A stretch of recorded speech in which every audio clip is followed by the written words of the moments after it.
So hello sa inyo mga paps, mga tropa. Paps, ito nga po pala.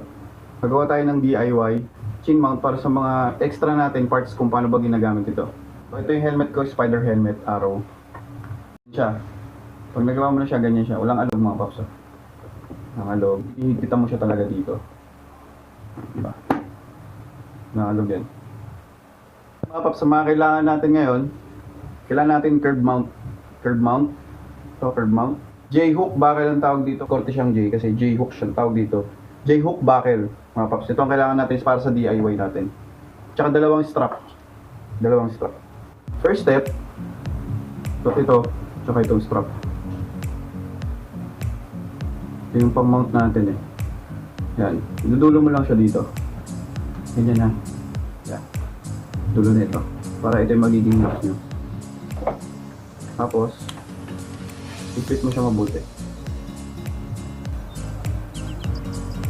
Then itong dulo, papasok mo lang siya.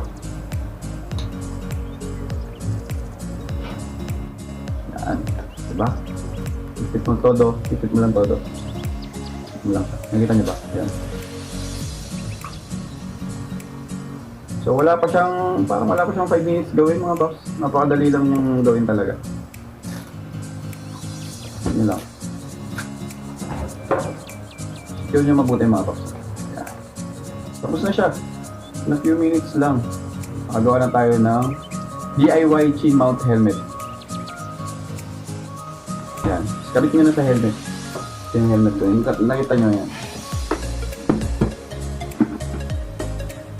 Tanggalin mo muna to. Tanggalin mo muna yan. Tapos pag ganyan mo siya ikakabit mga paps. Pag ganyan. Pag ganyan. Ganyan mo siya kakabit. Huwag pa ganun. Huwag pa baliktad. Kasi nakayuko yung action cam niya pagka ganyan pinabit. So pag ganyan mo siya kakabit. Okay? Higpitan niyo siya mabuti pag kinabit nyo ito sa ilalim. So yan mga paps, no? Nakikita nyo. Higpitan niyo siya mabuti.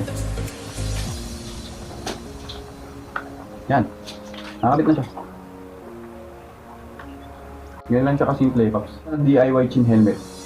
Sa mga extra lang ng mga action cam nyo, na strap. Yung iba kasi hindi ginagamit, hindi alam kung paano gamitin. So ito DIY, naisipan kong gawin. So yan, DIY mga paps.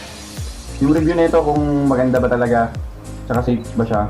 Tignan nyo na naman sa next video ko kung maayos yung pagkakakuha o pagkakagawa natin.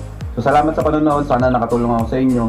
Sa simpleng bagay lang, sana natulungan ko. So don't forget to subscribe me, Emman TOTS TV. Thank you po. Thank you mga paps. DIY chin mount helmet.